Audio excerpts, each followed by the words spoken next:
Oke, sahabat Institut Kewarganegaraan dimanapun Anda berada, ini kan 2 kali tahun baru dan suasana masih suasana tahun baru. Tahun baru 2023 dan kemarin tahun baru Imlek 2574. Nah, Kyonggi dulu dong. oh Kyonggi. Kali ini kita bincang dengan peneliti IKI, Mas Edi Setiawan. Begini, Bung, terobosan Profesor Judan ini kan cukup revolusioner dan cerdas ya. Ini terkait KTP digital. Oh iya. Gimana nih, maksudnya gimana nih? Ya ini juga dalam suasana tahun baru yang 2 kali itu, ini hal baru juga. Hal baru juga. Walaupun sebenarnya nggak baru-baru amat, sudah beberapa saat yang lalu kan Betul. diluncurkannya. Tapi ini mungkin belum semua orang juga menginstal ya. Mas Haji udah belum? Belum ya? Belum. Oh iya. Kemarin sempat ke Ditjen Dukcapil, tapi belum sempat nginstal. Oh iya. Jadi sebenarnya KTP digital ini sangat bagus menurut saya. Seperti tadi Mas Haji sudah sebut, ini terobosan yang baik. Dan saya termasuk orang yang selalu memang pengennya itu dalam pelayanan publik itu kita tidak lagi melampirkan persyaratan-persyaratan terus. Ingat nggak kita fotokopi melulu kan? Iya, minta fotokopi KTP, minta Iya, fotokopi udah dulu. KTP elektronik masih difotokopi lagi ya kan? Tapi ini sepertinya satu tahap lagi memang udah akan tidak lagi dimintai persyaratan-persyaratan seperti itu. Hard copy. Ya, hard copy sekarang zamannya udah paperless kan. Terus bumi udah makin panas ya, perubahan iklim, G20, apa hubungannya ya? G20 nanam mangrove ya. Nah, tapi intinya begitu bahwa di era digital ini memang semakin mudah. Saya kemarin udah install tuh. Sudah install? Sudah. Jadi KTP digital. Jadi yang pertama Mas Haji harus cari di Play Store ya. Play Store itu nama aplikasinya adalah Identitas Kependudukan Digital. Identitas Kependudukan Digital. Ya, logonya itu logo Kementerian Dalam Negeri. Oke. Karena dia PPID Kementerian Dalam Negeri. Nah, diinstal. Kemudian setelah itu kita akan diminta untuk mendaftar dulu ya. Karena kan kita belum terdaftar. Kita mendaftar dulu. Yang pertama kita masukkan di sana adalah nomor induk kependudukan. Nama tentu ya, nomor induk kependudukan. Kemudian kita diminta masukkan email. Oke. Karena email ini nanti yang menerima kan Untuk konfirmasi. Ya, konfirmasi dan sebagainya. Emailnya 2 kali. Email, kemudian re-enter email, diisi lagi email yang sama, pastikan sama gitu ya. Kalau nggak sama ya dia nggak akan terproses. Selanjutnya akan diminta untuk mengisi nomor handphone. Karena identitas digital ini kan ngelink ke satu handphone aja. Jadi kalau punya satu nomor ya. Satu nomor ya. Jadi link di situ, masukkan nomor handphonenya 2 kali juga untuk konfirmasi di situ. Nah, setelah itu akan diminta untuk verifikasi data melalui face recognition atau pakai pengenalan wajah. Jadi wajah kita di scan ya. Yang wajahnya jelek nggak lolos biasanya. Oke, aku nggak lolos nih kalau jelek gini. Nggak ganteng. Menurut istrinya, minimal menurut istri masing-masing pasti ganteng. Kalau nggak mau dikawin. Jadi ada face recognition.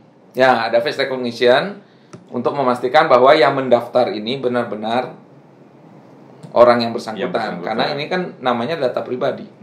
Apalagi nanti ada undang-undang perlindungan data pribadi. Pakai nggak nih? Nggak. Situ jari nggak pakai ya? Nggak usah. Udah face recognition kan udah canggih. Juga. Ya kan? Hal-hal terkait keuangan di handphone juga kan pasti pakai face recognition. Aplikasi-aplikasi yang lain itu ya. Kayak ya macam-macam lah aplikasi yang pakai itu. Nah, setelah itu ada satu tahap yang memang kita harus ke Dukcapil 1 kali ini. Oh, jadi walaupun sudah ngisi di Android, nama, nick, email, terus nomor handphone, terus pengenalan wajah. Ya. Nah, selanjutnya akan diminta ke Dukcapil. Jadi yang bersangkutan tetap harus ke Dukcapil setempat. Ya. Untuk men-scan. Jadi untuk mencocokkan lagi, kita diminta men-scan nantinya. Saya waktu itu kebetulan ketemu Dukcapil di suatu acara dan kebetulan di sana sedang ada sosialisasi. Saya bisa nggak sekalian? Ya, padahal saya waktu itu tidak berada di domisili. Jadi ketika itu kan KTP Jakarta, tapi ketika itu pas di Jombang. Di Jombang. Ya, tapi ternyata bisa. Ternyata bisa. Saya disuruh scan, setelah itu verifikasi, udah jadi KTP digital saya. Begitu. Jadi sangat simple. Lah ini kan untuk Android ya, Bung Edi ya. Ya. Nah, bagaimana kalau handphone saya kan Apple? Oh. Itu gimana? Kalau itu Apple memang saat ini tidak tersedia sepertinya ya. Mungkin ke depan akan tersedia. Tapi saat ini baru bisa Android. Jadi kalau yang handphonenya Apple ya bisa kasih ke saya ya.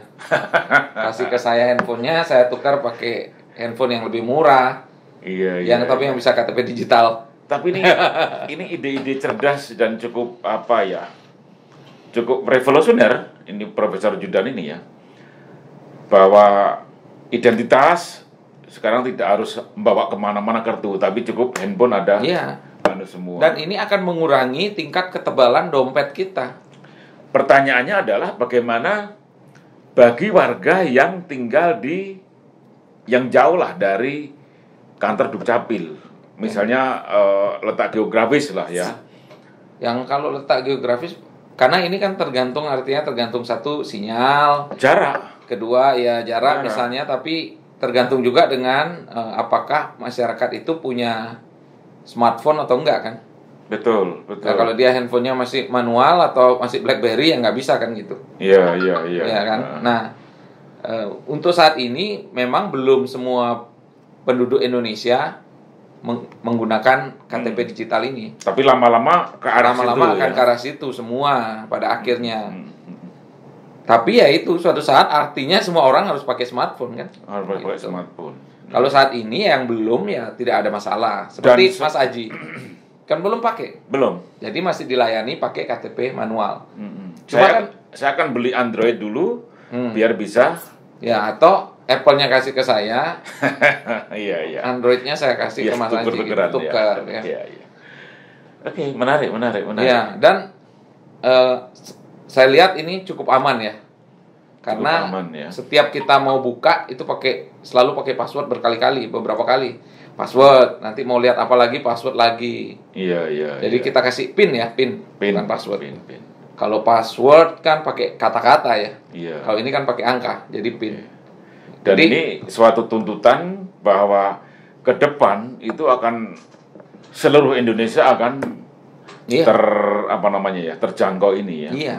Dan di dalam identitas digital itu tidak hanya ada KTP kita, tapi ada data keluarga kita juga. Apa saja itu? Ada, kalau data keluarga kan suami, istri, anak-anaknya. Ya. Kemudian kita punya NPWP. Oke. Dari Kementerian Keuangan kan, ada di situ. Jadi kalau kartu NPWP-nya hilang, nggak usah pusing-pusing. Bisa ngakses dari situ. Iya, nomornya BPJS ada, kesehatan ada, BPJS ketenagakerjaan atau jam sostek ada juga. Kemudian satu lagi yang saya ada itu kartu vaksin. Oh, kartu vaksin. Kartu vaksin juga bisa dilihat di situ, walaupun di Peduli Lindungi juga kan bisa ya. Betul. Tapi di sini juga ada.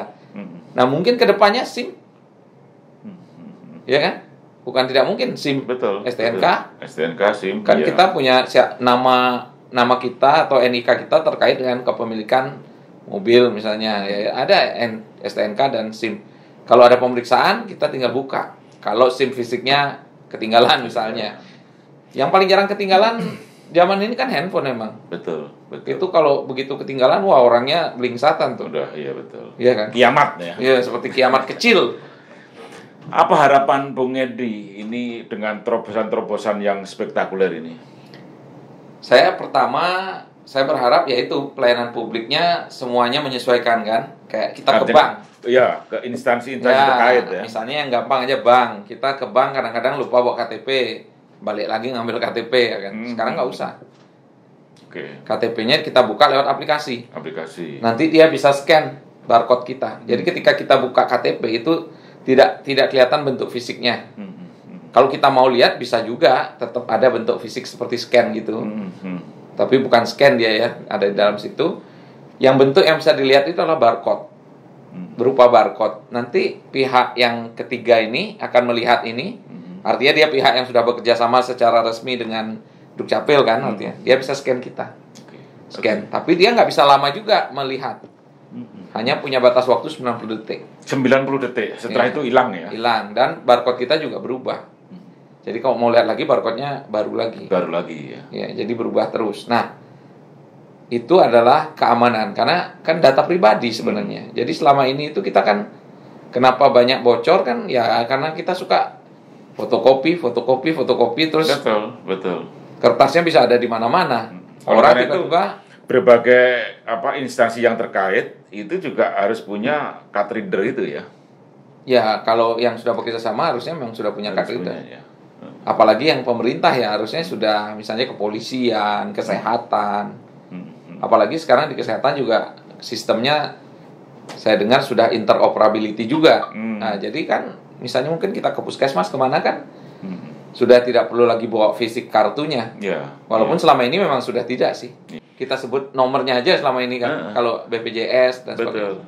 Jadi memang idealnya itu di Indonesia ini Kementerian Dalam Negeri dalam hal ini Dukcapil itu menjadi sentral ya. Ya, datanya. Data yang dihasilkan oleh Dinas Kependudukan dan Pencatatan Sipil ini itu harus benar-benar dimanfaatkan oleh semua pihak, kementerian lembaga. Iya, jadi seperti yang di Undang-Undang Nomor 24 Tahun 2013 bahwa pelayanan itu bersifat sel-selnya menjadi sel-sel aktif di pemerintah. Nah, ini memungkinkan terjadinya itu kan. Misalnya suatu saat updating, ya kan? Dan lain-lain itu kan bisa terjadi kalau berbagai kementerian lembaga ini sistemnya juga interoperability. Nge-link dan selalu update kepada Dukcapil. Iya, bisa saling mengupdate. Bahkan suatu saat mungkin pemilu, kenapa enggak? Karena KTP-nya udah begini kan, satu orang pegang satu NIK. Sudah face recognition. Nomor handphonenya itu. Ya, suatu saat pemilihan umum bukan tidak mungkin e-voting itu sudah semakin terlaksana. Semakin nyata lah gitu.